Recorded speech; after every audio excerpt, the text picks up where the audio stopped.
আশিক, জি ভাই বলেন। গোস্ত তো কম বেশি সব জায়গায় দেওয়া হয়েছে তাই না? হ্যাঁ সব তো আছে, তো একজন তো বাকি আছে ভাই। বাকি আছে একজন? একজন বাকি আছে। কে বাকি আছে? ওই যে লিটন ভাই আছে না আমাদের এলাকাতে গরিব মানুষ, লিটন ভাই, সে শুধু বাকি আছে। তাকে তো ও, ওই যে অসহায় এবং সৎ একটা ছেলে লিটন, তাহলে কি করবা? আছে না প্যাকেট একটা? হ্যাঁ প্যাকেটে আছে, একটা আছে, তাহলে তাকে কি তাহলে তুমি একটা তাকে দিয়ে আসো, ঠিক আছে? আচ্ছা, আর দিয়ে এসে বলবা যে ভাই পাঠাইছে, আচ্ছা আমার কথা বলবা, আচ্ছা ঠিক আছে? আচ্ছা তাহলে যাও, তাহলে দিয়ে আসো। আচ্ছা। এই লিটন ভাই, লিটন ভাই, ভাই আছেন নাকি? এই যে আমি আশিক ভাই, ভালো আছেন? আরে মেম্বারের ভাই, হ্যাঁ ভাই ভালো আছেন। কি অবস্থা ভাই, ভালো আছেন? এই তো ভাই, এই যে মেম্বার পাঠাইছিল তো, মানে মাংস দিয়ে পাঠাইছিল, সবাইকে দেওয়া হয়েছে আর আপনার জন্য পাঠাইছে। মেম্বার মাংস দিয়ে পাঠাইছে ভাই? হ্যাঁ পাঠাইছে। তা ধরেন মাংসটা রাখেন। না এই মাংস তো ভাই আমি রাখবো না ভাই। কেন ভাই মাংস রাখবেন না কেন? না ভাই, ভাই আমি ভাই গরিব মানুষ হইতে পারি, কিন্তু এই মাংস আমি খাবো না ভাই। আরে ভাই গরিব বলেই তো মানে মেম্বার কুরবানি দিছে, সবাইকে দিছে, আপনার জন্য পাঠাইছে ভালোবাসা। না ভাই রাখেন। মেম্বার ভাই, আপনার ভাই আমি কি বলবো ভাই, মেম্বার ঘুষ খায়, মেম্বার সুদ খায়, আমি ভাই তার কুরবানির মাংস আমি খাবো না ভাই, আপনি নিয়ে যান ভাই। আমি ভাই গরিব মানুষ হইতে পারি, কিন্তু ভাই আমি এই মাংস খাবো না ভাই। আরে ভাই সে ঘুষ খোর খায়, যাই হোক মানে পাঠাইছে আপনার জন্য। না ভাই আমি এই মাংস খাইতে পারবো না, এই মাংস আমার খাইতে পারবো না ভাই, আপনি জানেন। তাই নিবেন না? না ভাই জান, নিবেন না? না জান, আচ্ছা, ঘুষ ঠিক আছে। খাওয়ার মাংস আমি খাই না। আচ্ছা। যে নাকি ঘুষ খায় সুদ খায় তার মাংস আমি খাবো। আমি গরিব মানুষ হইতে পারি, কিন্তু আমি তার মাংস খাবো না। ও ভাই, বড় ভাই, কে আছি? আপনি যে মাংস দিয়ে পাঠাইছিলেন না, হ্যাঁ। লিটনকে মাংস নেয় নাই, তোর অপমান করছে আমারে।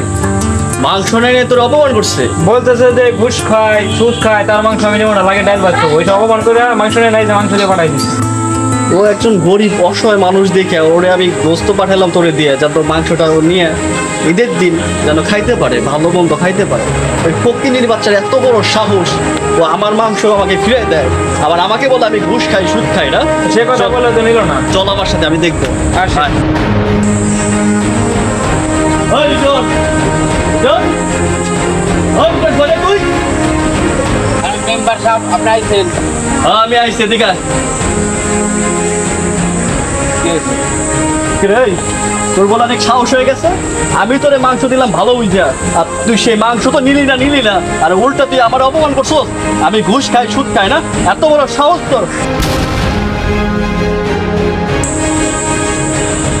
আপনার তো আমরা মারলাম কেন? আপনার তো ঘুষ অবশ্যই খান। ওই, মুখ সামলে কথা বলবি, আর একটা কথা বলবি না। ঘুষ খাই মানে? মেজর সাহস হয়ে গেছে ভাই। আপনি ঘুষ খান না? আমি ঘুষ খাই? আমি কি ঘুষ খাই? দেন ভাই, যারা ঘুষ সুদ খায় আবার ধরছস স্যার? তারা ভাই কুরবানি দিলে ভাই কুরবানি হবে না ভাই।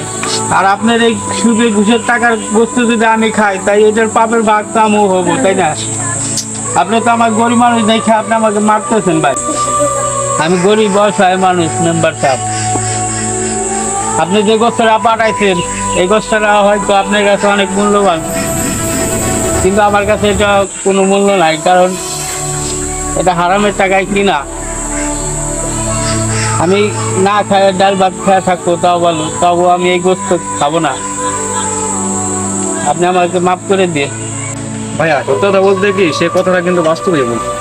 কারণ এই ঘুষের টাকা, এইসব টাকা দিয়ে কখনো কুরবানি হয় না, হইলেও সেটা হালাল হয় না। তো আপনি যে ওনাকে মারলেন, মারাটা আসলে উচিত হয় না, কারণ সেটা মূল্যবান কথা সেটাই। তো সেই হিসেবে যাই হচ্ছে যে আপনি তাকে মাফ করে দেন। আচ্ছা যাই হোক লিটন, শোন, আমারই হয়তো ভুল হয়েছে। আসলে ঘুষের টাকা দিয়ে, সুদের টাকা দিয়ে কোরবানি দেয়াই হচ্ছিল হারাম।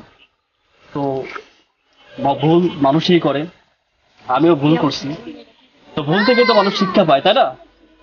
তো আমি তোর গায়ে হাত দিছি, তুই ভাই আমারে মাফ করে দে।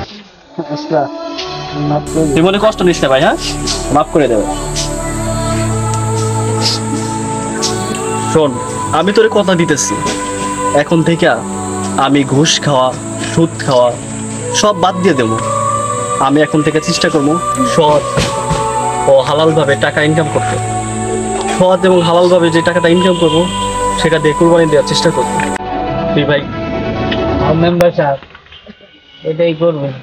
হ্যাঁ ভাই আমার ভুল হয়েছে, তুই মনে কষ্ট রাখিস না, মাফ করে দেন আমার মাফ করে দিস। মাফ করে দেন।